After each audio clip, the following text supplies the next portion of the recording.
That's definitely moving. That's actually a bear cub. Holy.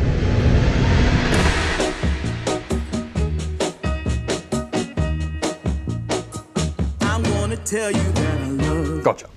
Winter here in the Rockies has come to an end. And that means that all the wildlife has come out of hibernation and is starting to wander the streets. There's actually been bear sightings here and all up along this road. But there's one bear in particular that sparks my interest. The boss. The boss has become sort of a local legend around Banff as being the largest bear in the area and also fathering over 50% of the bear cubs in the region. In other words, the boss gets busy. The boss has also been hit by a train. Twice. And that's why he's sort of become a bit of a local legend. I guarantee you ask any Banff or Canmore or even Lake Louise local and they would know who the boss is. So today, I think it's time to go and look for the boss.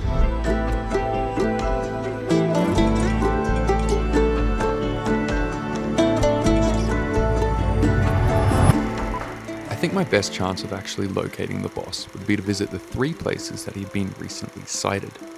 So with this, I headed to Lake Louise Village. Okay, so I've hit my first destination. This is where a bear was sighted 3 days ago, and he was actually sighted by me. I saw the bum of a bear, and then the police told me to leave. So I'm back. As always, guys, stuff like this, it's better to be safe. I mean, the chances of me actually seeing a bear is quite low, but I'm not taking any risks. I was greeted by 2 hikers and decided to use my professional speaking skills to ask them a question. You guys haven't seen any bears, have you? I didn't get a good enough view. I saw his butt and then Parks Canada came and shooed everyone away. Be careful. Okay. There is nothing that I hate more when I'm filming these videos and I talk to randoms and I go back and I edit the footage and I sound so awkward. I sound so awkward. I think I'm going crazy. Bear spray. One of the things you need to do with bear spray is make sure it's accessible. Because chances are, if a big bear is charging at you, you're not gonna have time to go into a backpack and dig out your bear spray. I like to keep mine there. Quick access. Boom. I'm looking for tracks in this trail. We haven't had snow for a few days, so if a bear has walked through here, they wouldn't have been snowed over. So far, I've found none. There's dog paws, human feet, and over there is some elk tracks, but no bears. I don't really want to walk any further than this. I think the further I get away from civilization is just a bit of a silly move in search of a bear. So I'm going to leave it at this for this spot. The first location was unfortunately a bust, but I did actually find some tracks along the way. See that there? That's an elk track. I felt pretty smart identifying these tracks, but when I got back to my car, I realized I had made a mistake. I've actually just looked up elk tracks on Google and yeah, I was completely wrong. I have no idea what the fuck those tracks are. So with that, it was time to hit my next destination. This is the Bow Valley Parkway. And every time that I have heard rumors about a bear sighting, it has always been along this road. There's a bear sign. And then right next to it, which you guys can't see, but I'll show you, is a whole information panel about what to do when you see a bear and what bears live in the area and even how to see their footprints. This is where I'm gonna see a bear. It has to be. And I hope you guys see it with me. My original plan was to drive down the Bow Valley Parkway and find somewhere where I could pull over and film some B-roll. But as I pulled over and put my camera down and started filming my cinematic shots, I actually discovered something in the distance. Something that I had been searching for all day. That can't be, no. I think there's something over there. I think there's actually something over there. I'm not even taking the piss. Yeah, that's definitely moving. Is it? I can't tell and I don't have a zoom lens. I can see it, but down this pathway, you'll see a tiny little black dot, which I thought was a stump, but it's actually moving closer. That's definitely moving.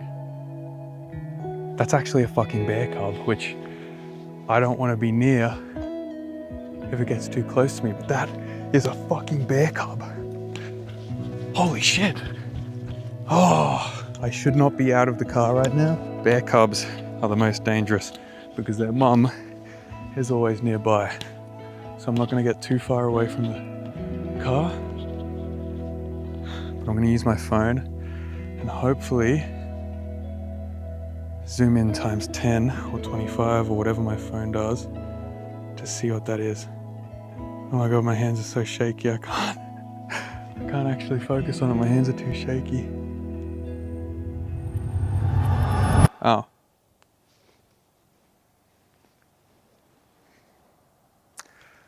That's so embarrassing. That's just a bush.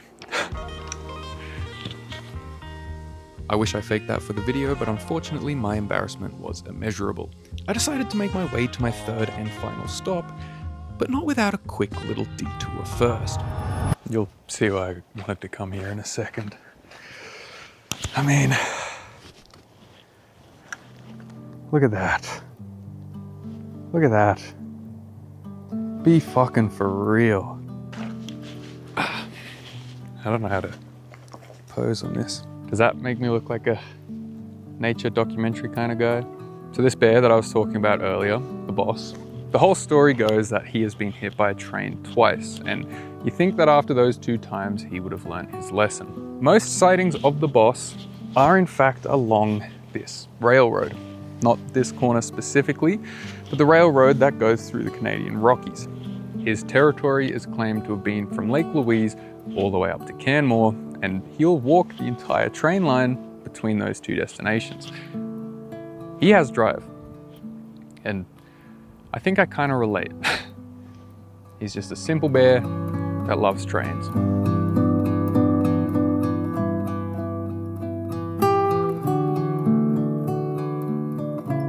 People have just shown up and I get awkward when I have to film with people around.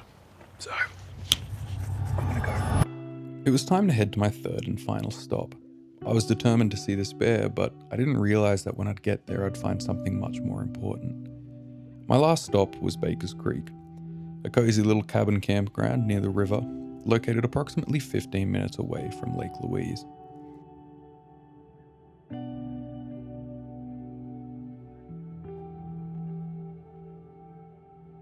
I've been sitting for a while and I've not found any bears. The best that came out of this video was I got an afternoon to go and explore and sit in the sun and look at everything slowly melt away. Then I'm okay with that. If that's what it takes to be motivated to get outside and to do something, is to come up with a convoluted plan about trying to find bears, then maybe sometimes you just need to do that. And then along the way, you just appreciate the little things. Does that sound stupid? Am I becoming a motivational speaker on YouTube? I don't know. I'm serious though, you know? It's disappointing that I didn't see any bears, but it was not at all a waste of an afternoon. Anyway, guys, thanks for watching. I'm gonna sit here and enjoy myself a little bit.